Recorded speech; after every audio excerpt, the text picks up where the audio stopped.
মংককের রাস্তা দিয়ে হাঁটছি ল্যাংহাম প্লাজা এর পাশ থেকে।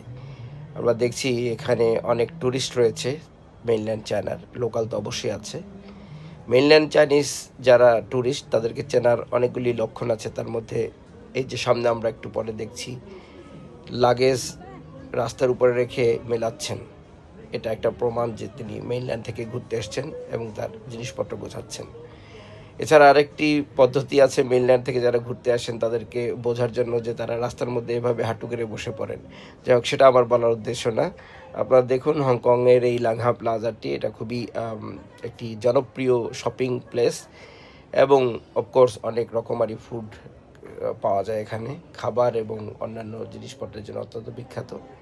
তো যেটা বলতে চাচ্ছি সেটা হচ্ছে যে দেখুন, একটা জীবন, কেয়ার ফ্রি জীবন, মানে আমাদের দেশে যেভাবে চলছে হই হই রই রই, একে মারো কাটো, এগুলি না করেও কিন্তু স্বাচ্ছন্দ্যে সুন্দর একটা জীবনযাপন করা যায় সুষ্ঠু প্ল্যানিংয়ের মাধ্যমে।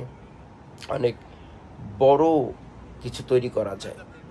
আপনাকে ধনী হতে হলেই যে আপনাকে একদম গুরুগম্ভীর হতে হবে বা আপনাকে একটু রুড হতে হবে তা নয়, কিন্তু হাসি খুশি থেকেও কিন্তু আপনি আপনার কর্তব্য কার্য পালন করে ব্যবসায়ের ক্ষেত্রে এগিয়ে যেতে পারেন।